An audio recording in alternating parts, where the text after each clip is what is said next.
Bueno, iniciamos las entrevistas. Tenemos ya la presencia de Gustavo Darquea, ex constituyente de Montecristi, a propósito de los 9 años de la Constitución.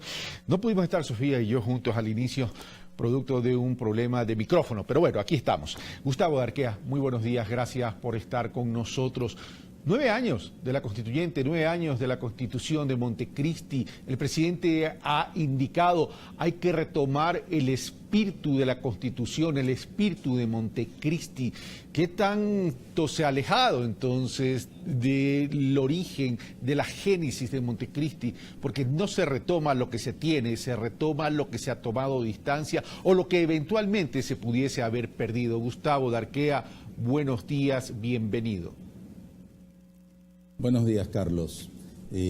Creo que deben ser bienvenidas las palabras del presidente Moreno en el sentido de recuperar la esencia de la Constitución de Montecristi, porque efectivamente durante los 10 años de Correato se realizaron muchos y graves daños a la Constitución de Montecristi, especialmente en lo que tiene que ver con la democracia, con la participación ciudadana, con el tema de la independencia de las funciones, especialmente la función judicial.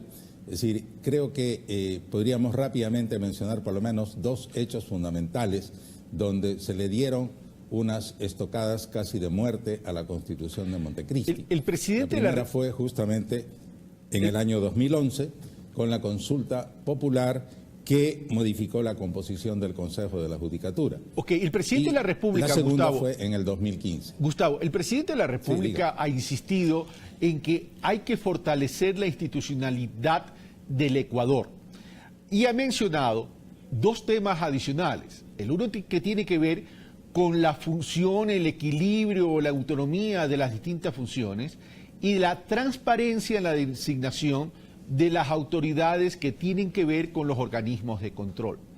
Esos son los ejes que ha mencionado. Y a partir de eso dice retomar el espíritu de Montecristi. Esto nos debería entonces hacer pensar que la consulta popular o el contenido de las preguntas relacionadas a la consulta popular irían en tal sendero de recuperar el espíritu a través de la institucionalidad, a través de la transparencia en la designación de las autoridades de control y a través del equilibrio, independencia y autonomía de las distintas funciones del Estado? Yo creo que la consulta popular sería un instrumento fundamental para llevar adelante esta decisión del presidente Moreno y esta aspiración, yo diría, de todos los ecuatorianos o de por lo menos una gran mayoría de ecuatorianos que realmente, y más aún, muchos de nosotros como asambleístas constituyentes que vimos pisoteada la norma constitucional por todas estas modificaciones que realizó el presidente Correa, violando una serie de aspectos incluso constitucionales, de procedimiento, etcétera, etcétera. Entonces, realmente esperamos que las preguntas de la consulta popular vayan en esa dirección fundamental. Gustavo Darquea, usted ha dicho, se ha violentado en estos 10 años, en los últimos 10 años, la Constitución de Montecristi. Sin embargo, usted fue parte de ese proyecto. ¿Significa que por mejor que esté la letra, no se puede blindar la estructura del Estado para evitar esta supuesta o esta violentación a la que usted se refiere? Mire, la Constitución de Montecristi, especialmente en la última parte, a partir del artículo 440, me parece en adelante, establece mecanismos bastante claros sobre cómo modificar la Constitución. Incluso mi persona junto con otros compañeros estuvimos en la mesa que trabajamos todo el tema de la estructura del Estado. Y allí están aspectos muy claros. Sin embargo, por ejemplo, con el hecho de las famosas enmiendas constitucionales de diciembre del 2015, se violentaron todos esos mecanismos porque de ninguna manera los puntos que allí se reformaron como enmiendas eran tales enmiendas. Había una serie de reformas de fondo y por tanto tenía que haberse ido a una consulta popular para que la ciudadanía ratifique o no esas supuestas enmiendas. Sin embargo, eso no se hizo, simplemente con una mayoría en la Asamblea se procedió a modificar esos aspectos.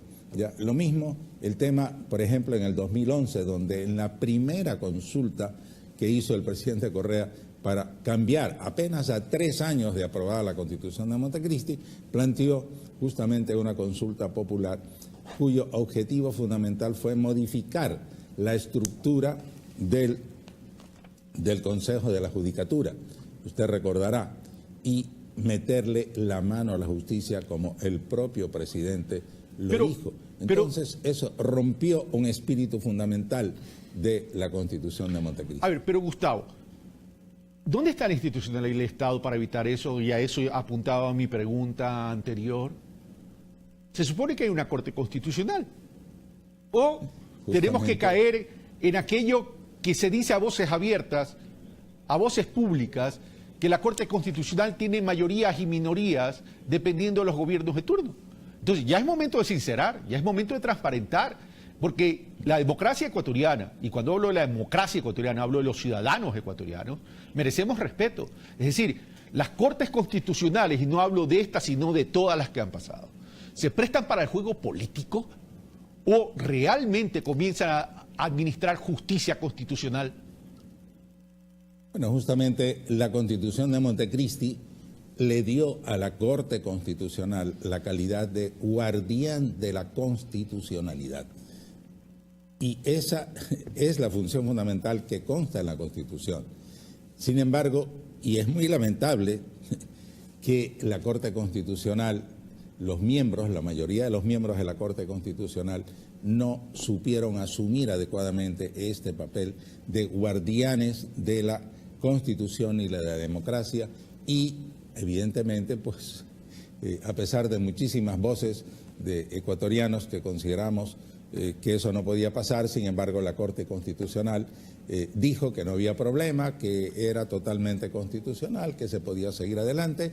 Entonces, como muchas de las instituciones del país, el presidente Correa tenía todo el control de muchos espacios y, por tanto, podía hacer lo que prácticamente le vino en gana, como fue lo que sucedió lamentablemente con todas estas reformas y modificaciones a la Constitución. Pero lo que usted me está indicando, Gustavo, refleja que no habría entonces un blindaje perfecto para la institucionalidad del Estado, porque en definitiva todo pasa por el poder político que se traduce en los votos y todo pasa por la incidencia o la alineación de las distintas instituciones o de autoridades de las distintas instituciones que quieren estar de la mano del poder político de turno.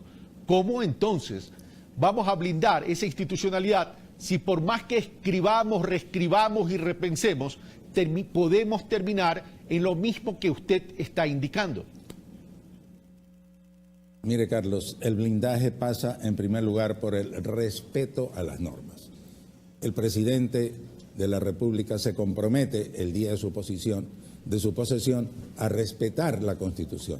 Sin embargo, si no lo hace así, pues obviamente todas las instituciones de la República pueden estar en riesgo y eso es lo que pasó lamentablemente en estos 10 años pasados, donde el presidente manipuló a su antojo una serie de instituciones, por ejemplo, el propio Consejo de Participación Ciudadana y Control Social, donde todos sabemos que desde el comienzo el presidente Correa manipuló las designaciones que hacía este Consejo, cuando en la Constitución de Montecristi este Consejo tenía un propósito muy diferente, que era permitir la participación de los ciudadanos en la designación de las autoridades de control.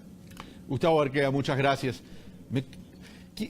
Quiero, antes de continuar con mi siguiente entrevista con doña María Gabriela Villacrés, quiero simplemente suscribir lo que dice Javier Zavala Egas, mi colega en el Frente de Transparencia. ¿Quién controla el poder político? ¿Quién controla a los controladores? Cuidado, seguimos en